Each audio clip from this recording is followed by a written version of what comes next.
हमारा आज का ये वीडियो उन सभी स्टूडेंट के लिए मोस्ट इम्पॉर्टेंट होने वाला है जिनके एग्ज़ाम हो रहे हैं या फिर होने वाले हैं। तो जो भी student BSc first year first semester के स्टूडेंट है और उनका जो पेपर है वो जूलॉजी का मेजर पेपर है जिसका टाइटल है साइटोलॉजी जेनेटिक्स और इन्फेक्शियस डिसीज़, उनके लिए ये वीडियो बहुत ही इम्पॉर्टेंट है क्योंकि वीडियो में मैं पेपर के साथ साथ उसको सॉल्व भी कराऊंगा, यानी कि आपको क्वेश्चन के साथ साथ उसके सॉल्यूशन भी मिलने वाले हैं। और आज के इस वीडियो में मैंने जो पेपर लिया हुआ है ये महात्मा गांधी काशी विद्यापीठ यूनिवर्सिटी का पेपर है और जिसका एग्ज़ाम जो हुआ है इसी साल जनवरी 2024 में हुआ है।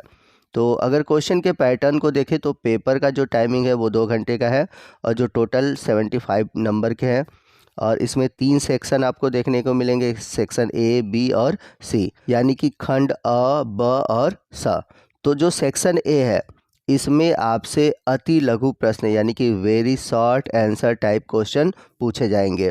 तो सेक्शन ए से केवल आपको 5 क्वेश्चन करने हैं और हर एक क्वेश्चन 2 नंबर का है, यानी कि इस यूनिट में कुल आपसे 10 नंबर के क्वेश्चन पूछे गए हैं। तो आइए चलते हैं सेक्शन ए की ओर। तो सेक्शन ए में आपसे शॉर्ट आंसर टाइप क्वेश्चन पूछे हुए हैं और टिप्पणी लिखने के लिए पूछा हुआ है। पहला क्वेश्चन है इंटरमीडिएट तंतु यानी कि इंटरमीडिएट फिलामेंट्स।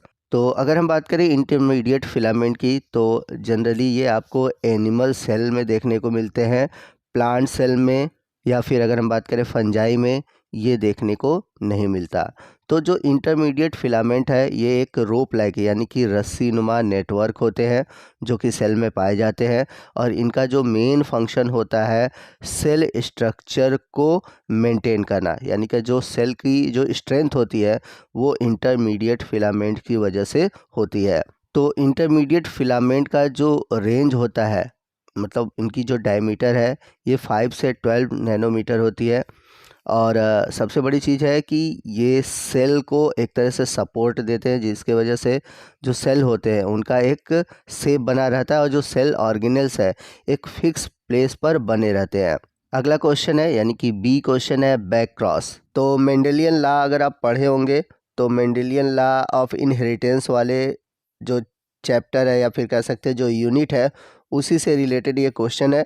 तो टेस्ट क्रॉस और बैक क्रॉस दोनों ही इम्पॉर्टेंट है। तो आइए सबसे पहले हम बात करते हैं बैक क्रॉस की।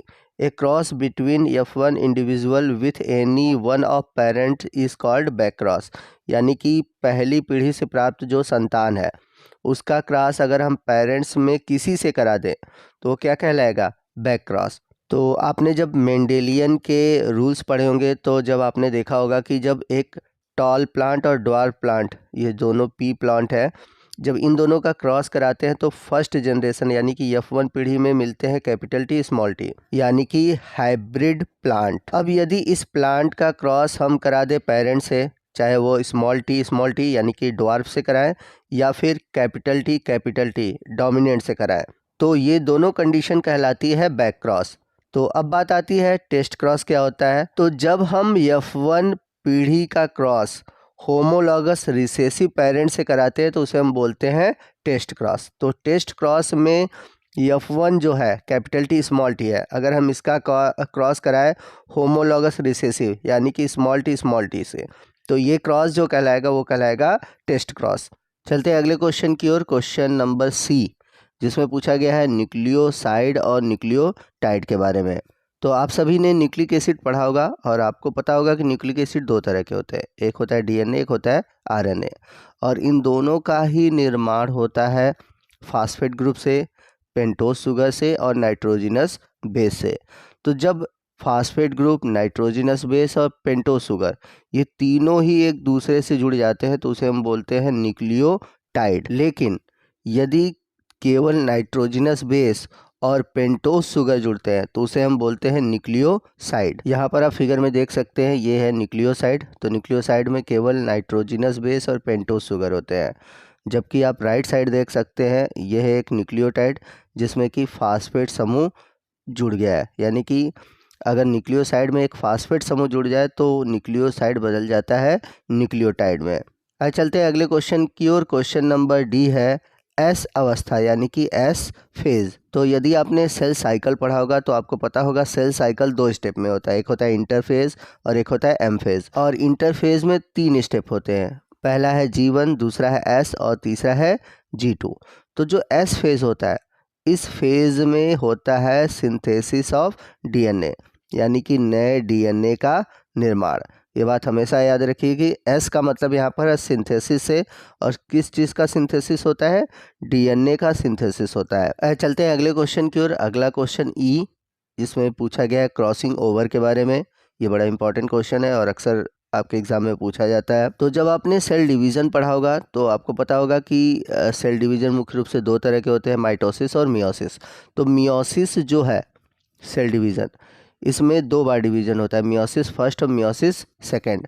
तो मियोसिस फर्स्ट का जो प्रोफेज फर्स्ट है उसमें पैकिटीन स्टेज पाया जाता है। तो पैकिटीन स्टेज में होता है क्या है कि जो नॉन सिस्टर क्रोमैटिड्स होते हैं उनके क्रोमैटिड्स की अदला बदली होती है, और ये जो क्रोमैटिड्स की अदला बदली होती है इसी को हम बोलते हैं क्रॉसिंग ओवर। तो यहाँ पर नीचे आप फिगर में देख सकते हैं, ये 2 नॉन सिस्टर क्रोमैटिड्स हैं जिनके क्रोमैटिड्स की अदला बदली हुई, और यही प्रोसेस कहलाता है क्रॉसिंग ओवर।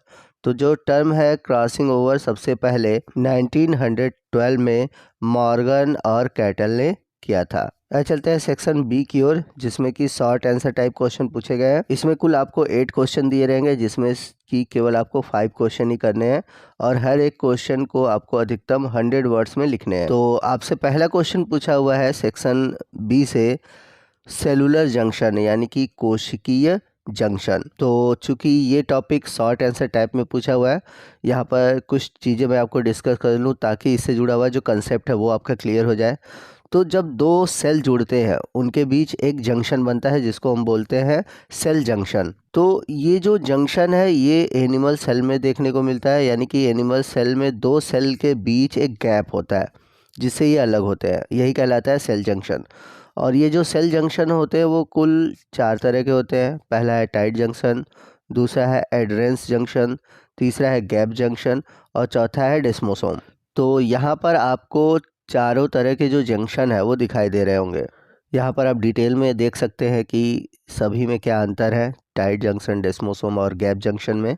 और यदि आप चाहते हैं कि इस टॉपिक पर मैं एक डिटेल से वीडियो बनाऊँ, हर जंक्शन के बारे में डिटेल से बनाऊँ, तो प्लीज़ आप कमेंट करिएगा, इस टॉपिक पर मैं एक डिटेल से वीडियो बनाऊंगा। तो सेल जंक्शन के बारे में आपको लिखना कैसे है मैं यहाँ पर आपको बता देता हूँ, उसको डिफाइन कैसे करेंगे। ए सेल जंक्शन और intercellular bridge is a type of structure that exist with in the tissue और सम मल्टीसेलुलर ऑर्गेनिज्म। तो जो सेल जंक्शन है एक प्रकार का सेल स्ट्रक्चर है जो कि 2 टिश्यू या फिर जो मल्टी सेलुलर ऑर्गेनिज्म है उनके सेल के बीच में देखने को मिलता है। तो जो एनिमल सेल होते हैं उनमें आपको वास्तविक रूप से सेल जंक्शन दिखाई देगा, प्लांट सेल में नहीं दिखाई देता। प्लांट सेल में आपको दिखाई देता है प्लाज्मोडेस्माटा। अब ये जो सेल जंक्शन है ये बने किसके होते हैं, ये बने होते हैं प्रोटीन कॉम्प्लेक्स के, और इसमें एपिथेलियल टिश्यू की मात्रा सबसे अधिक पाई जाती है। तो इतना चीज़ लिखने के बाद आप जो सेल जंक्शन के टाइप है वो लिख सकते हैं। आप चाहे तो फिगर भी बना सकते हैं, जैसा कि मैंने पीछे आपको दिखाया था, यहाँ पर भी दिखा दे रहा हूँ। सेल जंक्शन के जितने टाइप है उनके फिगर आप ये बना सकते हैं। तो इस तरह से आप जो शॉर्ट आंसर टाइप है उसका आंसर दे सकते हैं। इसके बाद सेक्शन बी का अगला जो क्वेश्चन है, क्वेश्चन बी, माइक्रोट्यूब्यूल्स। तो आइए समझते हैं माइक्रोट्यूब्यूल्स क्या होते हैं। तो जो माइक्रोट्यूब्यूल्स होते हैं एक सिंगल टाइप के ग्लोबुलर प्रोटीन से जुड़े होते हैं जिसे हम बोलते हैं ट्यूब्यूलिन। और ये जो ट्यूब्यूलिन होता है ये 2 closely related polypeptides alpha tubulin और बीटा ट्यूब्यूलिन से मिलकर बनता है। जैसा कि आप फिगर में देख सकते हैं, आपको 2 कलर के ट्यूब्यूलिन दिखाई दे रहे हैं, एक है अल्फा ट्यूब्यूलिन और दूसरा है बीटा ट्यूब्यूलिन। और एक प्रकार का और ट्यूब्यूलिन होता है जो कि है गामा ट्यूब्यूलिन, और ये स्पेशली सेंट्रोसोम्स वाले रीजन में देखने को मिलता है। तो राइट साइड आप फिगर भी देख सकते हैं, आप देख सकते हैं ट्यूब्यूलिन का जो डायमीटर है वो कितना है 25 nm, और उनका कैसे पॉलीमराइजेशन होकर स्ट्रक्चर बना हुआ है। तो आप फिगर के साथ कुछ इस तरह से शॉर्ट में आंसर दे सकते हैं। आइए चलते हैं अगले क्वेश्चन की ओर। अगला क्वेश्चन है टीआरएनए की संरचना यानी कि स्ट्रक्चर ऑफ टीआरएनए। तो यदि हम बात करें टीआरएनए की तो इसे एसआरएनए यानी कि सॉल्युबल आरएनए भी कहा जाता है, या फिर इसे एडाप्टर आरएनए भी कहते हैं। और ये तीनों प्रकार के आरएनए का केवल 10 से 15% ही सेल में पाया जाता है, और ये बहुत छोटे मॉलिक्यूल होते हैं जिनमें कि केवल 74 से 95 राइबोन्यूक्लियोटाइड अणु होते हैं, और इनका जो मॉलिक्यूलर वेट होता है वो लगभग 25,000 से 30,000 डाल्टन तक होता है। अब यहाँ पर हम बात करते हैं टीआरएनए के स्ट्रक्चर की। तो टीआरएनए का जो स्ट्रक्चर है जो कि बहुत जो इम्पोर्टेंट है वो है क्लोवर लीफ मॉडल। अक्सर हमको क्लोवर लीफ मॉडल ही पढ़ाया जाता है, यहाँ पर मैं बता दूं, लेकिन यहाँ पर आपकी जानकारी के लिए मैं बता दूं कि टीआरएनए के 3 तरह के स्ट्रक्चर बन सकते हैं। एक प्राइमरी है, दूसरा सेकेंडरी है और तीसरा है टर्सरी। तो जो प्राइमरी स्ट्रक्चर होता है वो लीनियर सीक्वेंस में रिप्रेजेंट किया जाता है, और जो सेकेंडरी स्ट्रक्चर है जो कि क्लोवर लीफ मॉडल जो कि मोस्ट इम्पॉर्टेंट है और यही एग्ज़ाम में आपसे पूछा जाता है। तो यहाँ पर मैंने टीआरएनए के सेकेंडरी स्ट्रक्चर यानी कि क्लोवर लीफ मॉडल लिया हुआ है। क्लोवर लीफ मॉडल इसलिए बोला जाता है कि क्लोवर का जो पत्ती है जिसे तिपतिया की पत्ती बोलते हैं कुछ उसी तरह ये दिखाई देता है, ठीक है। और ये जो मॉडल है सबसे पहले रॉबर्ट होले नामक वैज्ञानिक ने 1968 में दिया था, और ये एक प्रकार का 2D स्ट्रक्चर होता है, यानी टीआरएनए का 2 डायमेंशनल स्ट्रक्चर है। यदि आपको प्राइमरी और टर्सरी यानी कि 3D वाले स्ट्रक्चर देखने हैं, उसके बारे में जानना है, तो प्लीज़ आप कमेंट करिएगा, मैं इस टॉपिक पर एक अलग से वीडियो बना दूंगा। आइए और भी क्वेश्चन देखते हैं कौन कौन से क्वेश्चन है, और उन सभी क्वेश्चन के आंसर प्रोवाइड करा पाना शायद इम्पॉसिबल सा होगा, क्योंकि क्वेश्चन बहुत सारे हैं और हर एक क्वेश्चन को एक ही वीडियो में सॉल्व कराना इम्पॉसिबल है। तो मैं सभी क्वेश्चन आपको दिखा दे रहा हूँ, क्वेश्चन के पैटर्न बता दे रहा हूँ, और अगर आप चाहते हैं कि किसी पर्टिकुलर क्वेश्चन पर मैं वीडियो बनाऊँ तो आप कमेंट करिएगा। तो टीआरएनए के स्ट्रक्चर के बाद अगला क्वेश्चन है रेगुलेशन ऑफ सेल साइकिल यानी कि कोशिका चक्र का नियमन, और ये भी इम्पॉर्टेंट क्वेश्चन है, और ये भी क्वेश्चन आपको अक्सर अलग अलग यूनिवर्सिटी में देखने को मिलता है। अगला क्वेश्चन है ड्रोसोफिला में लिंग निर्धारण यानी कि सेक्स डिटर्मिनेशन इन ड्रोसोफिला, ये भी क्वेश्चन मोस्ट इम्पॉर्टेंट है। अगला है पेडिग्री एनालिसिस, इसके बाद है कंप्लीट एंड इनकम्प्लीट डोमिनेंस, तो ये लॉ ऑफ मेंडेलियन जो है उसी यूनिट का ये क्वेश्चन है। सेक्शन बी का जो लास्ट क्वेश्चन है वो है ह्यूमन कैरियोटाइप्स यानी कि मानव कैरियोटाइप। तो इस टॉपिक पर मैंने वीडियो बनाया हुआ है, और जो भी हमारे स्टूडेंट नए हैं या जो हमारे व्यूअर्स इस वीडियो पर नए हैं उनको बता दूं कि आपके BSc first year first semester botany और जूलॉजी के जो टॉपिक वाइज है जो कि आपके सिलेबस में मेंशन है उनसे रिलेटेड मैंने वीडियो बनाए हुए हैं। सभी वीडियो आपको नीचे डिस्क्रिप्शन बॉक्स में, ऊपर आई बटन में, और आप चाहे तो हमारे चैनल के प्लेलिस्ट में जाकर देख सकते हैं। आपको आपके पूरे सिलेबस का जो वीडियो है वो मिल जाएगा। और यहाँ पर एक चीज़ और भी मैं बता दूं कि अगर आप चाहते हैं कि यूनिट 1 से लेकर यूनिट 8 तक के जितने भी मोस्ट इंपॉर्टेंट क्वेश्चन है, चाहे वो जूलॉजी के हों चाहे बॉटनी के हैं, इनसे रिलेटेड मैंने वीडियो बनाया हुआ है। आपको एक ही वीडियो में यूनिट 1 से 8 तक के सब मोस्ट इम्पॉर्टेंट क्वेश्चन मिलेंगे, और इस वीडियो का लिंक जो है मैंने ऊपर आई बटन में और नीचे डिस्क्रिप्शन बॉक्स में दे रखा है। तो एक बार ज़रूर ये वीडियो देखिएगा, आपके लिए काफ़ी हेल्पफुल होगा आपके एग्ज़ाम के लिए। अब चलते हैं सेक्शन सी की ओर। तो सेक्शन सी में आपसे लॉन्ग आंसर टाइप क्वेश्चन पूछे जाएंगे, और इसमें 4 प्रश्न दिए हैं जिसमें से केवल आपको 2 ही प्रश्न करने हैं, और आपको मैक्सिमम 400 वर्ड्स में आंसर देना है। तो पहला जो क्वेश्चन है वो है describe the structure and function of nucleus, add a note on DNA super coiling. तो आपको केंद्र की संरचना उसके कार्य के बारे में बताना है, और साथ ही साथ डीएनए की सुपर कॉइलिंग पर भी टिप्पणी लिखनी है। दूसरा क्वेश्चन है मातृ प्रभाव क्या है, उचित उदाहरण की सहायता से साइटोप्लाज्मिक आनुवांशिकी के तरीकों का वर्णन कीजिए। कहने का मतलब ये है कि आपको मैटरनल इफेक्ट के बारे में बताना है, और जो साइटोप्लाज्मिक इनहेरिटेंस है उसके पैटर्न के बारे में बताना है। अगला क्वेश्चन है व्हाट इज़ डोजेस कंपनसेशन यानी कि डोजेस कंपनसेशन क्या है। इसके अलावा discuss the sex linked character and their genetics, तो इसके लक्षणों और इसके आनुवांशिकी के बारे में आपको वर्णन भी करना है। और जो लास्ट क्वेश्चन है वो है ट्रिपैनोसोमा की संरचना यानी कि describe the structure, life cycle and pathogenicity of trypanosoma. तो ट्रिपैनोसोमा की संरचना, जीवन चक्र और उसकी रोग जनकता के बारे में बताना है। तो ये काफ़ी इंपॉर्टेंट क्वेश्चन है और आप प्लीज़ इस क्वेश्चन को ज़रूर तैयार कीजिएगा।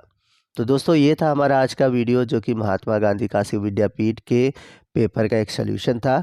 आई होप आपको वीडियो अच्छा लगा होगा। वीडियो अच्छा लगा होगा तो प्लीज़ वीडियो को लाइक करिएगा, अपने दोस्तों में शेयर कीजिएगा और अगर आप हमारे चैनल पर नए हैं तो प्लीज़ हमारे चैनल को सब्सक्राइब करिए और जो बगल में बेल आइकन है उसे ज़रूर प्रेस कीजिएगा ताकि जब भी मैं इस तरह के इन्फॉर्मेटिव वीडियो आपके लिए अपलोड करूं उसका नोटिफिकेशन आपको मिलता रहे। तो मिलते हैं अगले वीडियो में अगले टॉपिक के साथ। तब तक के लिए जय हिंद, जय भारत।